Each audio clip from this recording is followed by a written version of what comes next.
des supporters, jusqu'au sommet de l'État.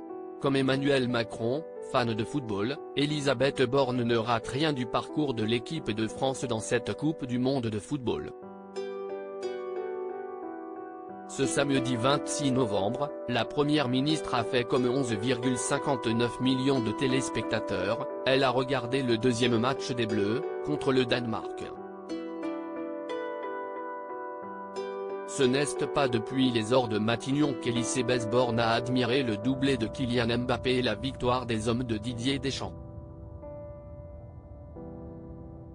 Mais depuis un PMU. Le Parisien a en effet suivi la Première ministre à Condé-sur-Noireau attablé au Longchamp. Sur place, elle a savouré une pinte de bière aux côtés de plusieurs proches et élus de la majorité.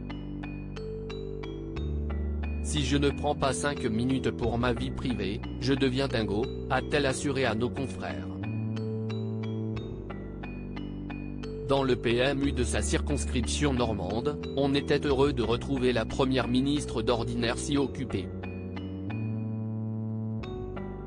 On avait essayé chaque mois mais c'était impossible de caler ça dans son agenda avec l'actualité parlementaire, la crise énergétique.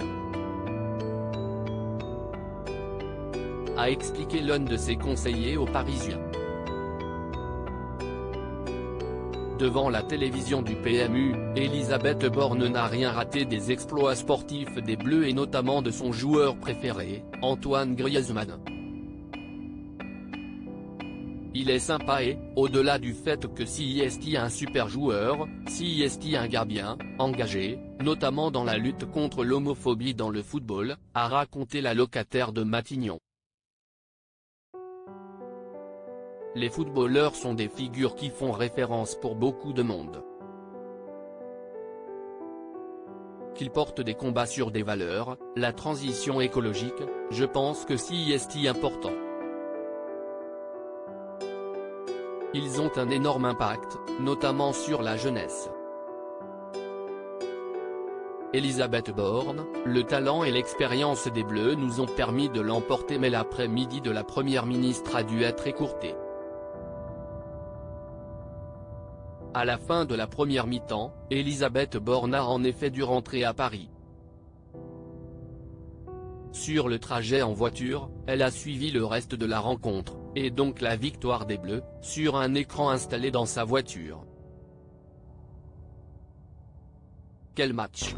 Le talent et l'expérience des Bleus nous ont permis de l'emporter, s'est-elle réjouie auprès du Parisien après la qualification des hommes de Didier Deschamps en huitième de finale. Quelques heures avant de regarder ce match clé, la Première ministre était en visite à Berlin où elle a évoqué le contexte politique lié au mondial au Qatar et évoqué, à demi-mot, les différentes polémiques qui entachent la compétition internationale.